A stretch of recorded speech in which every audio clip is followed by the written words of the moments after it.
Infinite Shaman is a new archetype that's been introduced in the Great Dark Beyond, and it's gotten a lot more powerful from the new Starcraft mini-set expansion. The idea behind the deck is to use Fizzle along with Triangulate to be able to get an infinite combo of your different expensive cards and your important cards. You can use cards such as Ceaseless Expanse inside of it. You can put Shutter Block, the little mini version of Shutter Block. Jim Raynor can also be put inside of it, so you can use infinite amount of heroes and then infinite amount of starships. There's many different options you can go for. You can also use Incendious if you want to. The idea and the cards that you want to mulligan for in the early game is SCV, Starport, Liftoff. You also want to make sure you're thinking about your missile pod and your defense crystal. Other cards that you could also mulligan for depending on the matchup is the Fizzle and also the Jim Raynor you may also want to have quite early, or the Fairy Garden location. What your ultimate game plan in this deck for is you either want to establish quite an aggressive board, which I will in some games, or you might need to go infinite, which you'll also see in the Warrior game that I end up playing against. But basically, you want to make sure that you're getting your starships built enough to be able to deal with the board, apply pressure, and create a state that you can win from. And then Jim Raynor quite often is used as a finishing card. You can use it for tempo, which I do in a few games as well, but ultimately it's just generally there as your win condition. So going into the gameplay that I'm currently playing, I'm versing against a Death Knight. The Death Knight that I'm versing against is going to be the Zerg Death Knight more than likely. I still don't have any evidence, I think, of it. I think there isn't too much the Infester at the moment just yet, so that means that the board is quite weak that I'm playing against. They are using the Horn version where they'll be able to spread the plague quite easily and combo it out. So I need to make sure that when I'm doing this that I'm considering my different card choices and my different choices of how I'm going to apply against them, because I can more than likely win in a more difficult situation and a longer game situation, especially if you do get to the infinite spot. But I also need to make sure that I'm getting to the point where I'm going to be able to out-tempo them and out-combo them with massive starships. So since I've got the Jim Raynor already in my hand, it means that I can think about how I'm going to build my starship and how I want to make sure that I'm dealing with their board. The missile pods are always going to be quite important, and when you do play your missile pods and put them into the starship, if you have the missile, the starship that has the star piece that has the put 3 effects onto the minions, you want to have that placed before you, so hit with that before you use one that deals an AoE, because the way that it affects out is the order in which the starship pieces go in. I'm not 100% sure if you do the 5, like if you have a 5 damage one, and then if you have a 2 damage one, then you do a 5 damage one. I don't know. I think they go in order in which they die as well. Don't quote me on that for it, but the thing that you do need to think about is if you put the effect the one get 3 random effects, it's possible that it may get poisonous and then be able to do an AoE board clear into your opponent. What is currently happening for the game plan, I've just used my missile pod to be able to set it up, and I also have a 10-5 that's summoning some Marines, so it'll help give some taunts onto the field and get them ready. The Marine one I definitely do not like the most. Like, Marine's probably the worst of the minions to be able to get, especially with Jim Raynor, because you can't really very easily get the minions all onto the board quite well. But it also is probably the strongest in terms of ones to establish tempo into the board. What I just did then was play the SCV, and it was playing against them just there where they milled their Kerrigan obviously is a big misplay for them and a big issue for them. They did end up getting the Infester finally, which is quite late for them, especially since it's turn 7 nearly. And they are ultimately just going to be able, they've got the spawning pool, so they'll be able to deal with the board and deal some damage to what's happening here. But they also, the problem that they're going to be having is that they're going to get to the point that they, my starships are going to get a lot bigger and a lot stronger against them. So they end up just trading into my minions. It wasn't a very correct trade that they just did. I'm just right now deciding in terms of what way I'm going to be playing my cards down. I just play down my Cactus because I want to be able to get some of my spells out of my deck, so if I need to set up the Infinite I can. I'm also just going to play down the Missile Pod down onto the board as well, just to establish a little bit more tempo. It probably wasn't the best way to use it that turn because I have the lock-on, but lock-on isn't very useful against the Zergs because when the Zergs get the buff from the Death Knight, it means that they are actually, when you use the lock-on, it just reduces it down to as if they had one, and then it adds on the buff that they've ended up receiving. So these minions would end up having 4 health even if they, like, if they play a Viper, for example, down, it normally has 3 health, so it would go down to 1. So in this situation where it's got 6, it would go down to 1, and then it would buff back up to 4 health, because they've got 3 buffs onto the board. The Ceaseless Expanse hit obviously isn't the greatest for me, but it's probably better than anything else that they could have hit for against me. This turn here, I need to make sure that I'm getting, or thinking about getting my Jim Raynor online. And I also want to make sure I'm getting my Defense Crystal to make sure that I have a bit of armor gain and life total. I end up here just making sure my crystal isn't like a mech or anything like that, which it isn't. And I just grab the pop-up book. The reason why I grab the pop-up book is because it will be able to stall my opponent a little bit, because they won't be able to use the AoE into my minions unless they use the another Viper, which I'm not thinking they have. I don't think they have at the moment. They end up using the Rustica here, which I'm not 100. I don't particularly like that sort of play. Like, it gets my frog, but that doesn't really mean anything for anyone. And then they end up just hitting into me.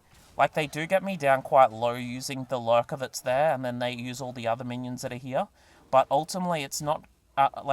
maybe they were just trying to get full, me pretty much down to lethal.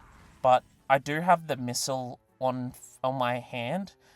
Also got the fizzle here, so if this was the next turn, I probably still would do it in this specific order. I use it onto this Lurker to make it, because it normally has 6 health or 5 health or something, so it would survive. I'm just looking at my Starship at the moment to make sure that I do deal enough damage or decent enough damage to the board. I get quite a lot here, and then I'm just deciding right now whether to use the Fizzle or the Jim Raynor. I end up using the Jim Raynor because it's a much safer play for me. It gets me some more armor, but it also will clear a lot more of their board. And then, it will end up hitting the AoE, obviously, onto me. But at this point, I do have a lot of tempo established, and it should be enough to be able to take out the opponent, because they don't really have any other rush minions that they could possibly use, and they don't have a spawning pool at the moment that's accessible for them. So they play down their Buccaneer, they play down their Baneling, and then they end up playing the Miracle Salesman, but I have lethal on board, so they'll end up conceding in a very short moment. They play down their Viper, they're hoping to hit something decent, but I don't really have any minions in their hand that they could really get. They could have hit the Murmur, but it was only 33% chance to occur for that. And then they could have killed the board that was there, but yeah, ended up just being game from that. Okay, so going into the next game, I'm playing against a Priest. So in terms of when you're playing against Priest, I don't really want to go Infinite against them, just in case they do end up getting a bunch of the big Protoss minions against me, because if they get a bunch of Templars off their motherships, it can be quite concerning.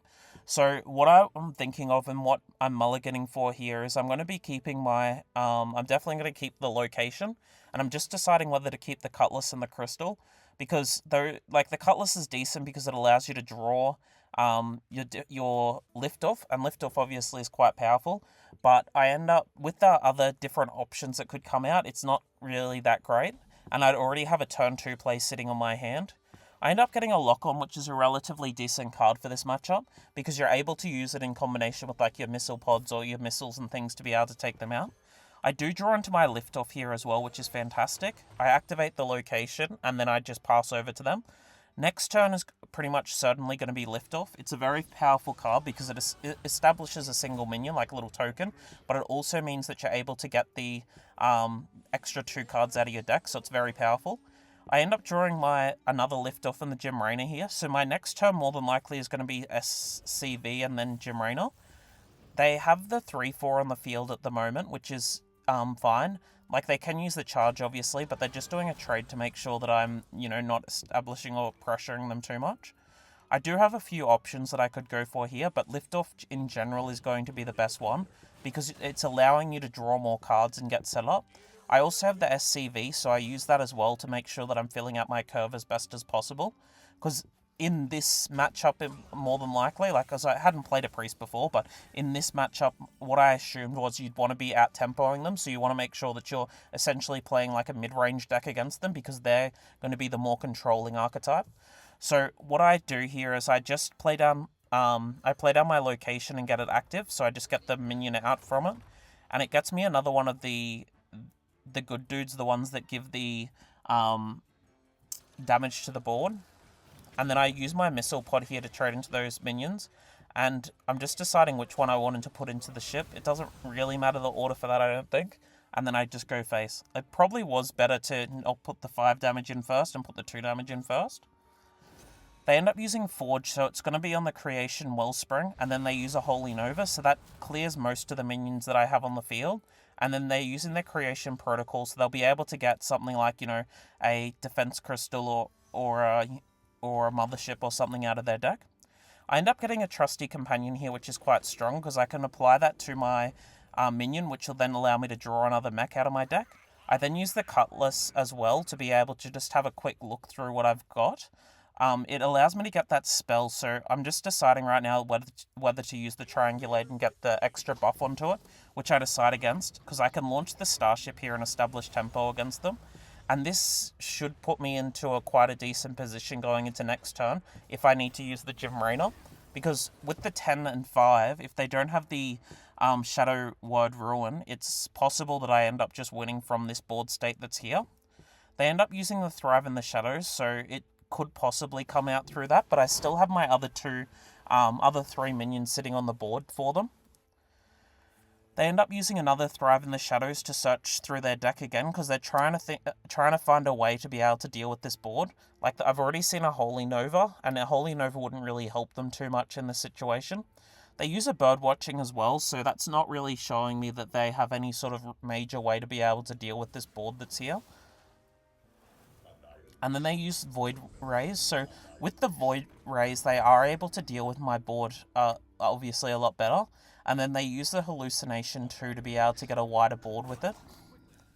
I think that in these trades that they do here, I think I do end up making a misplay in terms of not hitting into the correct one.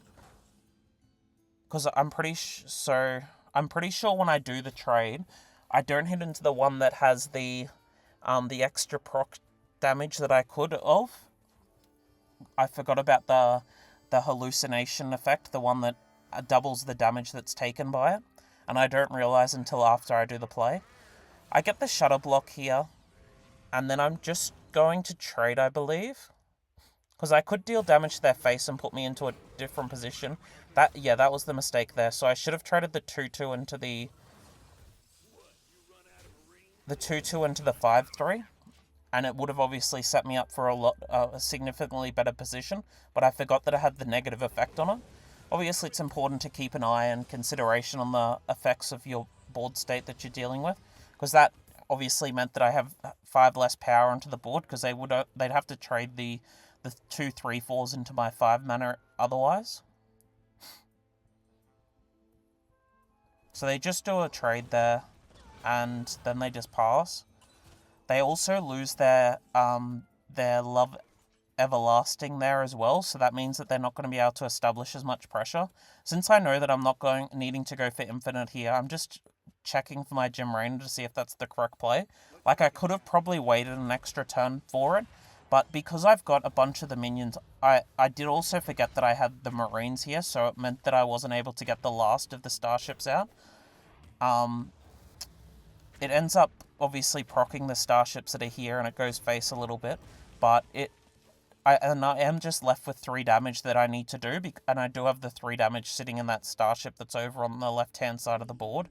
They play down their Mothership. They've only got 1 mana to be able to float anyway, so there's not really anything they can do to stop me now with the minions that I have on the board, and then they end up just conceding. So it was important in that matchup to make sure that I was applying pressure as much as I could, and to deal with them the best that I could. Going up against Hunter, they're usually quite aggressive, so they're more than likely going to be using the Zerg archetype, and they're going to be aggro involved with it too. From my understanding with the previous things, I do want to make sure that I'm keeping at least one defense crystal, so then when I use my, if I need to use my Gym Rainer, it's able to just make sure that there's a taunt going in the way as well. And obviously the crystal's useful for aggressive matchups. I could have possibly kept 2 in that situation, but I did want to make sure that I'm not just hoping for the best with my turns. I end up drawing SCV, which is a fantastic drawing for this matchup, because a 1-3 is able to deal very well into their 1-1s. Like, they could use Bunch of Bananas, but it's not too much of a problem for me. And they end up just going face here, so it's not, like, it ends up putting me into a relatively good position. I end up using the Cutlass here, because if I ended up getting a pop-up book, it allows me to apply more pressure onto their field. I hit the pop-up book into the 3-4, because it will allow them to either trade into my 3-4, which will kill their minion, or they can trade into the other ones, but I'll be able to take it out in the following turn. Their Hydralisks don't hit the correct targets for them, so they end up being a little bit unlucky with that. And I end up getting a Missile Pod as well, which is relatively useful, but once again, since I'm playing against an aggressive archetype, I am also considering if I just want to use Liftoff or not. I end up getting the second Missile Pod, which will be useful for dealing into their other Zerg minions. And since I know they don't really have any 1 damage AoEs, AoE damage, I end up just trading it so then I have 1 damage on each of my guys. Because the 4-2 isn't really going to be able to do too much to concern me. They end up getting another Roach and it gets the buff, and then they just trade into me, so it means that I've kept them relatively locked down, which is ultimately the idea of what I want to do. In this turn, I have a few different options, but it's generally just going to be slam the defense crystal down and just go face. It forces them to have to trade into the defense crystal, obviously. It gets me the extra armor, and since I have so many starship pieces, I can do quite a lot just using it like that. Something that I could do this turn that I didn't really consider for the following play is I could have gone for the lockdown, 2 lockdowns to just clear the board using the Missile Pod. I end up using one of my lockdowns onto the Myth, and then I use the Missile Pod.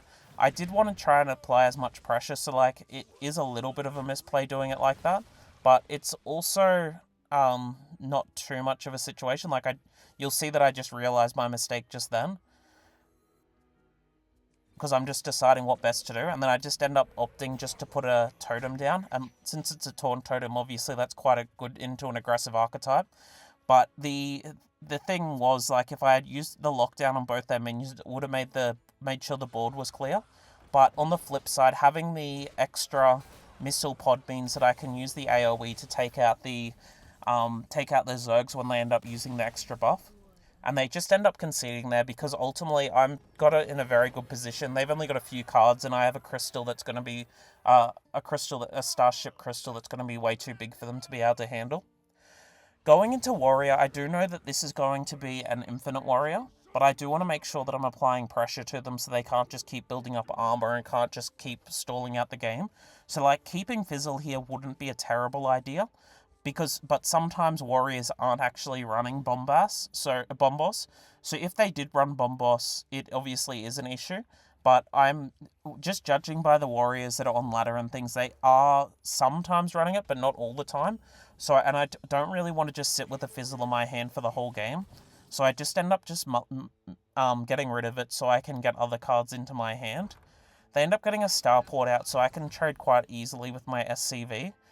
I end up just using the Missile Pod actually to apply pressure to them, and then it means that I'll be able to start building my Starship as well. Next turn is always going to be playing down my Liftoff. The Liftoff obviously is extremely powerful because it allows you to draw an extra 2 cards, and it's targeted search. I end up getting a Missile Pod and the other location, which will be useful for, once again, continuing to build the Starship for me. I also do have a Triangulate in my hand as well. Triangulate's extremely effective for searching out cards in particular, but it also is important for using it to go infinite, because once you shuffle the fizzle into your deck, you want to make sure that you have it, you're at that point where you only have at most two other spells in your deck, so then you can use the triangulate onto that fizzle, onto the fizzle snapshot to get you the win. They just use their ETC then, which means that they more than likely will have a bomb boss inside that, and it means that going infinite will be a little bit like a lot more important to make sure that I'm getting all those fizzles out, because they can obviously get the TNTs, but if they use the TNTs, it means that they aren't going to be able to, if you get a bunch of your snapshots out, they won't be able to deal with all of them, especially if you keep triangulating them. Because once they get to the point where there's one TNT that goes, 3 TNTs that go into your deck, if you have 6 of the snapshots with a triangulate in each of those snapshots, there's no way they're going to be able to clear them all. So you then also need to make sure there's some value in that hand as well that you're going to be using. I end up launching my Starship here because it's able to clear their board, and it also means that I end up with quite a wide board going into them. So at this point in time, I'm just hoping that I'm able to apply enough pressure to them to be able to just take them out without having to go infinite. I also use my triangulate here on a liftoff because it will allow me to get an even bigger Starship, but also draw more of the cards out of my deck. Using it on anything else is probably a misplay, because it means it dilutes your pool a little bit. So liftoff obviously draws other liftoffs, but if you use it on, say, a pop-up book, it means that you could draw pop-up book after pop-up book, which you don't really want to be doing in these sorts of games. They do end up getting their fizzle down, so it's important here that I make sure that I trade into it to get rid of it, because I don't want them to be using a Zola into it, and that means then that they won't be able to go infinite onto me. I am also at the moment just counting my amount of damage, which I don't end up obviously having lethal here, but I need to make sure that when I am doing these sorts of trades that I'm making sure that I am checking for lethal each time, because obviously the game is a lot longer if you end up having a lethal but you don't end up just getting it. My board is quite wide at the moment, but the problem with it is that I don't have any sort of minions that I really want to play or cards that I want to play. I end up just using the liftoff even though I have a full board, because it's allowing me to get a fuller hand, and it obviously lets me apply more pressure to them. They end up using their Sleep Under the Stars to allow them to draw some more cards, and they can also use it for mana and armor. I think they use it for armor here to make sure that they survive against this board, since I'm board locked, and then it will allow them to be able to get into their Ziliax turn, because I can't deal enough damage at the moment into them. So they end up, so I am still just counting to make sure if I don't have lethal, but I don't have anything that can increase my damage output here, so I just go all face here, just chill afterwards, get the armor, they'll obviously get down with their armor, and I'm just deciding here whether to launch my Starship or not. And I think I end up deciding to launch it just so if they do use a brawl or something, I can get more board space available for me. They end up playing down their Ziliax, so it was a little bit of a misplay doing it that particular way, because I would have been able to clear obviously otherwise, but I do have a decent and wide enough board at the moment to be able to trade easily into the Ziliax and not have to worry about it. I trade my minions, so I make sure that I just do 4 and 2, and then I use the Cutlass to be able to draw a card and see what I end up getting. I do get a Trusty Companion, so that can help me look for my particular cards. I know that I have another one in my deck, so I use it again as well to get the buff onto that. And right now I'm just deciding how best to trade into this minion, trade into their Ziliax. I do just trade my my 2 minions like that, and I end up getting another pop-up book, and I play down my Starport, and then I use the Starport so I can get more minions into my next Starship, and end up passing over to them. So with this sort of board state that I have here, I am just once again waiting for Fizzle, because with Fizzle I'll be able to deal with the Bomb Boss turn against them. They end up using the Inventor Boom here, so it means that they'll be able to trade into my minions, and it can clear up my board a little bit. I do get the Fizzle here, so right now I'm just thinking how best to get rid of cards that I don't really want out of my hand, so then I can use the Fizzle.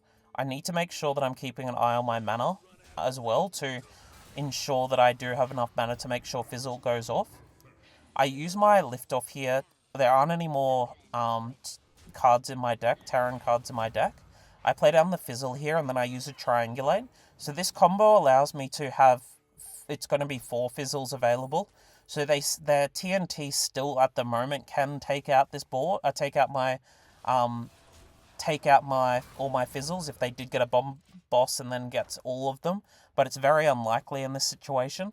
So what I need to do now is make sure that when I'm using all these different cards that I am going for those, I am getting those triangulates out to make sure that I'm getting the infinite combo going on, so they can't end up just clearing out all my fizzles.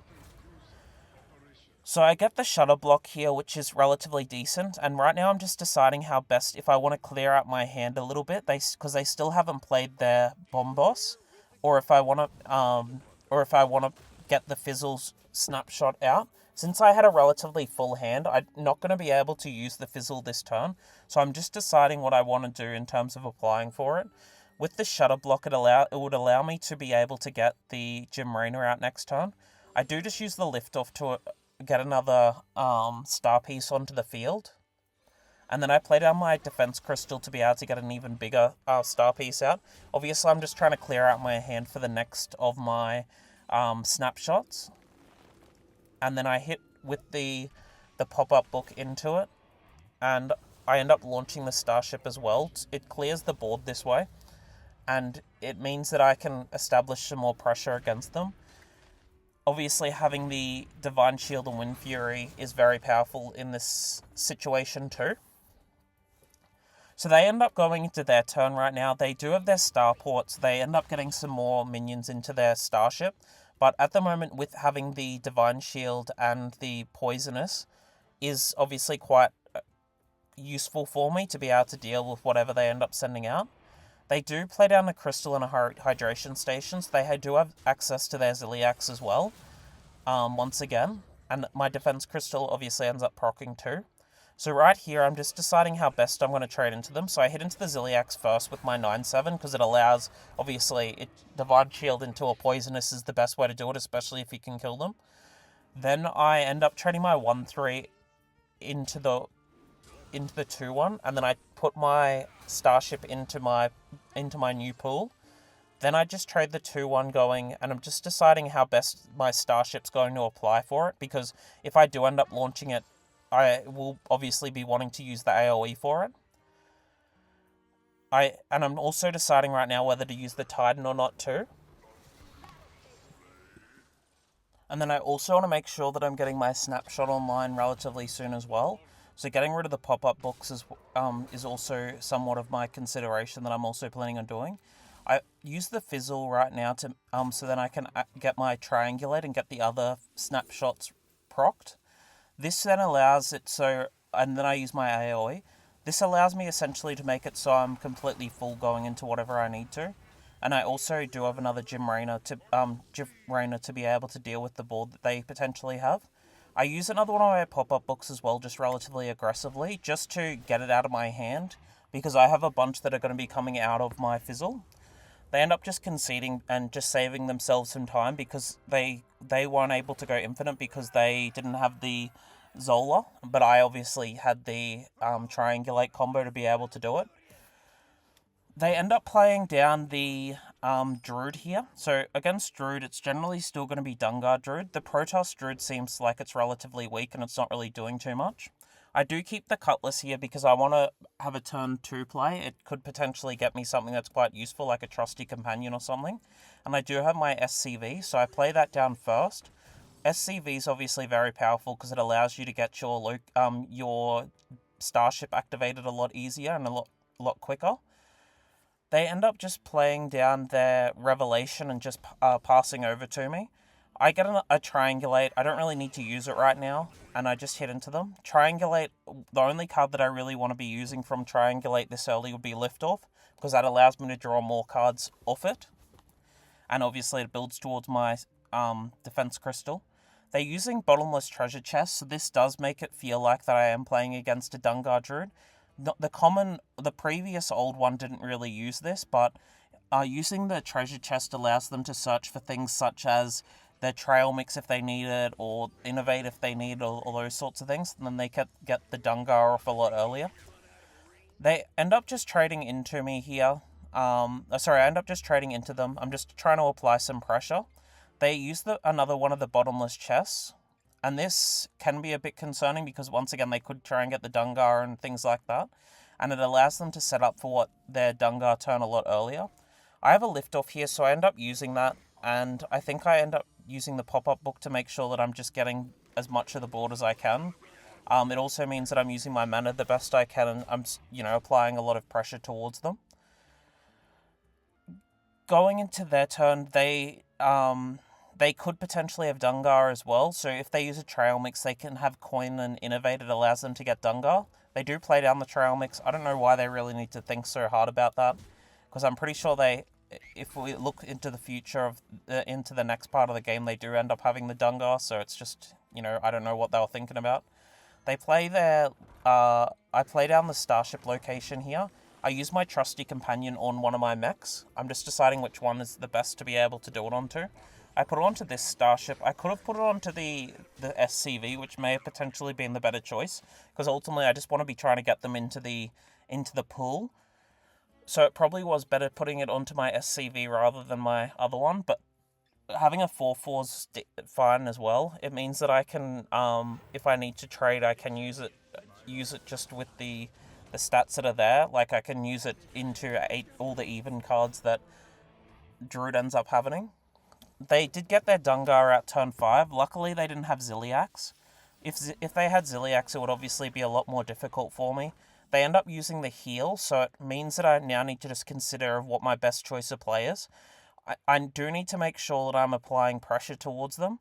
I feel like I did make a little bit of a misplay here by just taking out the Thunderbringer, because it allowed them obviously to have a big board. But the thought process that I had behind it was I wanted to make sure that I was clearing a decent amount of their minions, while also applying that pressure to them. This wasn't the correct play. I should have done the Starship into the 8/8, and then my 2/2 into the 8/8 as well, because that was the play that I was meaning to make, but obviously I did end up making a mistake. Because for some reason I was thinking my Starship was different, so right now I'm just reconsidering what my different choices are. I end up playing just down the Defense Crystal here, and I'm obviously looking at my Starship to make sure it'll be decent enough into it. And then I just end up passing. So obviously I did make a big mistake there. I should have traded into the 8/8 then with my 4/4, 2/1 and the other 2/2 that's on the board. And then I just passed. So that was obviously a blunder that I recognise now, and it's useful obviously taking advantage of your viewing experience for it and recognising the mistakes. They use Forbidden Fruit here, so it does obviously have a lot of damage that's here. They do trade into my they do trade the most effectively they can into me. They hit me with the 8/8 and then also the 14, so it puts me down to a really low health total. And what I need to make sure of when I'm going into next turn is I am activating the Starship to get myself online. They're also thinking of what they're going to do with their Titan. They end up just leaving it. Obviously, this turn is going to be me launching the Starship, so I'm just thinking of what the best way is going to be. If I have the Shutter Block proc active as well, since it's only costing 1 for this Starship, it means that I'll be able to use the Jim Raynor next turn onto them, and I can get the effect of these. Since I had the extra effects times 9, it means that I can trade really well. So I trade into the 8/8, and then I trade into the Titan. I don't trade into these splitting space rocks, because ultimately I don't mind if they're as they are, because when they do split up into the other ones, it means it's a lot more effective into the Divine Shields, and you'll see my play in the next turn, what I end up doing with it. So I do play down my Shutter Block here. I make sure that they can't really trade very effectively for this. I trade my 2/2 and 1/3 into their Dungar. Obviously, it did cover a little bit of the mistake that I made, but it still is not a great position to be in. They play down their hero. It doesn't really, obviously it clears this, but it doesn't really actually do too much in terms of their position, since I do have the Jim Raynor. because they are dealing, you know, a decent amount of damage. But with the Gem Rainer, I'm going to get three of those starships that I just had with Divine Shield, Wind Fury, Rush, those sorts of things. I do play down my Gem Rainer here. It gets the 3 starships onto the board, and then I'm just sending the 2 minions to face. The starships here, I don't trade into the splitting space rocks because there's no point. If they trade, it means that they obviously don't get an extra attacking turn, but they're not really posing any major threat to me since I do have the field as I do. And it also will be important going into a Ziliax turn, I'm sure that they'll end up having, that I can trade a lot better into them with the Ziliax on the board, because it means that I can get rid of the Ziliax at the same turn. So they end up, I end up just passing over to them, and they're just deciding what they want to do. It did take them a while, so I end up just cutting for the next part. They use their hydration station, but since they don't have Ziliax, there isn't too much pressure that's being applied here from that. They trade that 8/8 into it, so it means that they've gotten a bunch of 4/4s now, but I still have the minions on board that I'd like. So going into my turn now, I am considering if I do have lethal with addition of the hero power. I'm just trying to work out if that's the case. I possibly did have lethal if I used the minions in a certain way. But I end up just doing the trade as you'll end up seeing for it. Like I think if I had played the missile pod, if I had sent the missile pod out, I could have traded in a certain way for it, but it obviously ends up paying off perfectly fine as it is. I could have done a better trade to be able to win that turn, so I think if I had used the missile pod, traded with the other guys, used the buff, because I wasted a bunch of damage. I wasted 3 damage, which ends up being the 3, obviously, that's here. So I pretty much did have exact lethal that I'd be able to do. So it is obviously important to not, to consider your lethal amount that was there. It was a bit tricky to make sure that I did have it. And since I did make that mistake, I do need to make sure that I'm also thinking about what cards I can use going into next turn. They do have a bunch of 4/4s at the moment, which is what I definitely want them to be able to have, because if they do end up trading them, I can make it so that I can AoE using my missile pods to make it so the Ziliax gets cleared, and I can just go face with that. They end up just trading into my dudes. It obviously gets the minions out that are here, gets the 9/9s, and it gets the 9/9 out. They trade into it. Like, I could use Bob in this turn as well to be able to do it, but I use a bit of extra style points to be able to take them out. So what I do here is I trade my 4 damage into the Ziliax. I then use the 2 missile pods, because with the missile pods it does the death rattles first, then the reborn, which then removes the Ziliax. Like, I could have obviously done Bob and then won with that, but it's a lot cooler winning obviously like that. But yeah, I hope that you've enjoyed this gameplay footage. If you're enjoying this content, please like and subscribe, and bye for now.